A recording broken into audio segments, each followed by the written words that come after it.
రతనాలు రాసులుగా పోసి బజారులో అమ్మితే అది విజయనగర సామ్రాజ్య వైభవం. శత్రు రాజ్యాధినేతలు ఇటు కన్నెత్తి చూడటానికే భయపడతారు.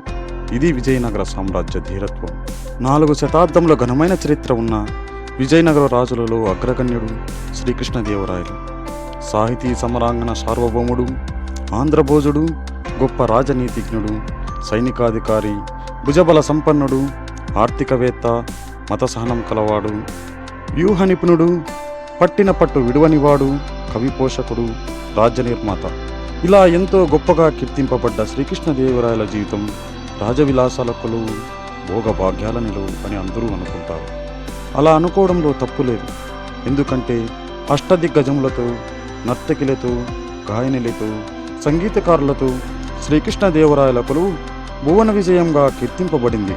క్రీస్తు శకం 1443లో విజయనగర సామ్రాజ్యాన్ని దర్శించిన పారసీక రాయబారి అబ్దుల్ రజాక్ విజయనగరం లాంటి గొప్ప నగరం ప్రపంచంలోనే లేదు. అంగళ్లలో వజ్రాలు, రత్నాలు, కెంపులు అది వీధులలో రాసులుగా పోసి బహిరంగంగా అమ్ముతున్నారు అని వర్ణించాడు. మరో ఇటలీ యాత్రికుడు నికోలో కొంటి విజయనగరం ఉద్యానవనాలతో, సరోవరాలతో రోమ్ నగరంతో సమానంగా ఉందని వ్రాసినాడు. ఇంతటి ఘన చరిత్ర ఉన్న విజయనగర రాజులలో అగ్రగణ్యుడైన శ్రీకృష్ణదేవరాయల జీవితంలో విలాసాల మాటున ఏదైనా విషాదం ఉందా? మన కంటికి కనపడుతున్న భోగభాగ్యాల వెనుక కన్నీళ్లు ఏవైనా దాగి ఉన్నాయా?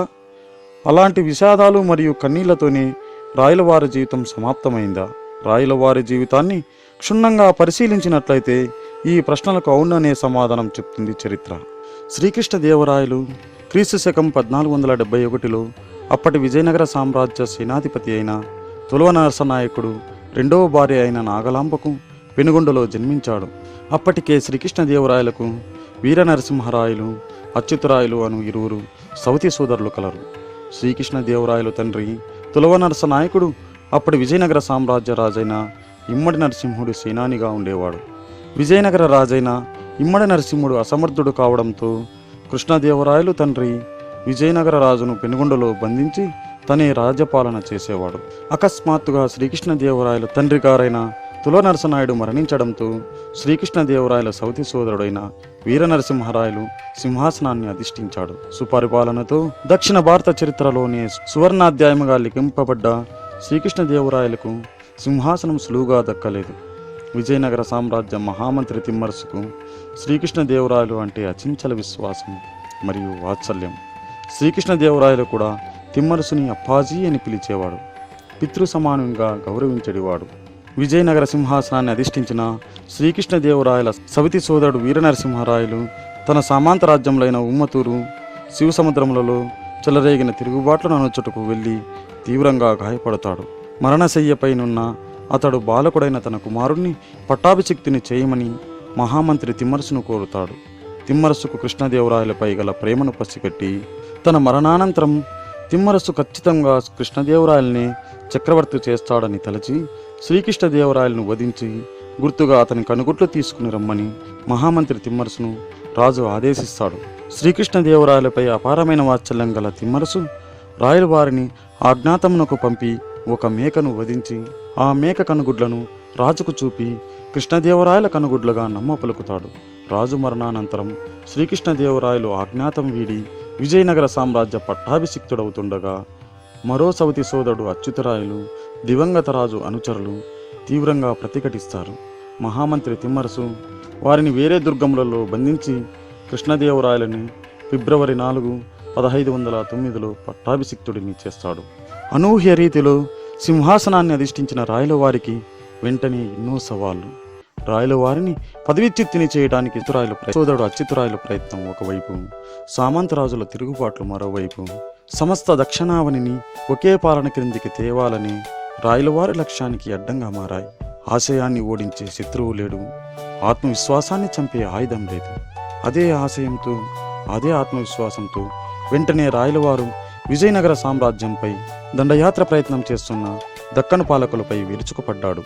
దక్కను సైన్యాలను ఆదోని వద్ద చిత్తుగా ఓడించి పారిపోతున్న దక్కను సైన్యాలను వెంటాడి కొప్పులకొండ వద్ద దక్కను ప్రాంత నాయకుడు యూసుఫ్ అలీఖాన్ను వధించాడు.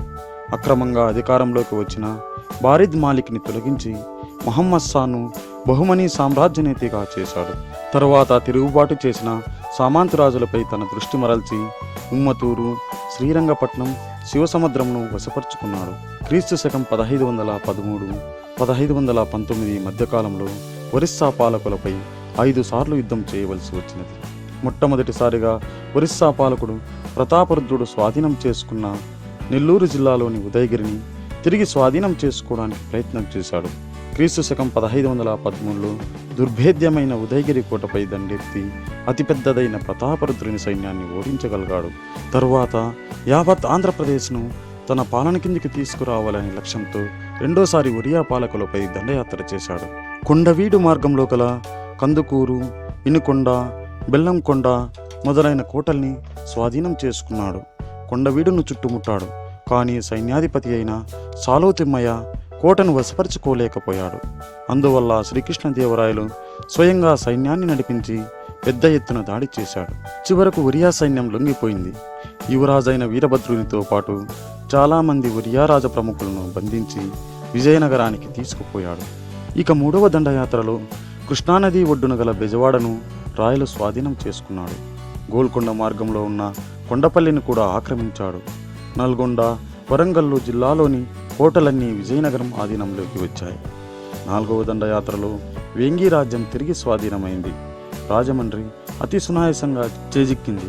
తరువాత శ్రీకృష్ణదేవరాయలు సింహాచలం వెళ్ళి అక్కడి ఆలయంలోని నరసింహస్వామిని దర్శించాడు. పాట్నూరు వద్ద తన విజయాలకు చిహ్నంగా ఒక విజయస్తంభాన్ని నాటించాడు. చివరిదైన 5వ దండయాత్రలో శ్రీకృష్ణదేవరాయలు గజపతులు రాజధాని అయిన కటకంపై దండయాత్ర సాగించాడు. యువరాజైన వీరభద్రుడు విజయనగర చెరసాలలోనే ఆత్మహత్య చేసుకున్నాడు. ప్రతాపరుద్రుడు సంధికి అంగీకరించాడు. క్రీస్తు శకం 1518లో జరిగిన ఒడంబడిక ప్రకారం ప్రతాపరుద్రుడు తన కుమార్తెను శ్రీకృష్ణదేవరాయలకిచ్చి వివాహం జరిపించాడు. దీనికి ప్రతిఫలంగా శ్రీకృష్ణదేవరాయలు కృష్ణానదికి ఉత్తరంగా తాను ఆక్రమించిన ప్రాంతాలన్నింటినీ ఒరిస్సా రాజుకు తిరిగి ఇచ్చేశాడు. ఒరిస్సా ప్రభువైన ప్రతాపరుద్రుడు తన కుమారుడు విజయనగర కారాగారంలో ఆత్మహత్య చేసుకోవడంతో పాటు రాయలవారి చేతిలో ఘోర పరాభవం వలన ప్రతీకారంతో రగిలిపోయాడు. రాయలవారితో వివాహం జరిపించిన తన కుమార్తె జగన్మోహిని ఎలాగైనా కృష్ణదేవరాయలను హత్య చేయవలసిందిగా పురిగొల్పుతాడు.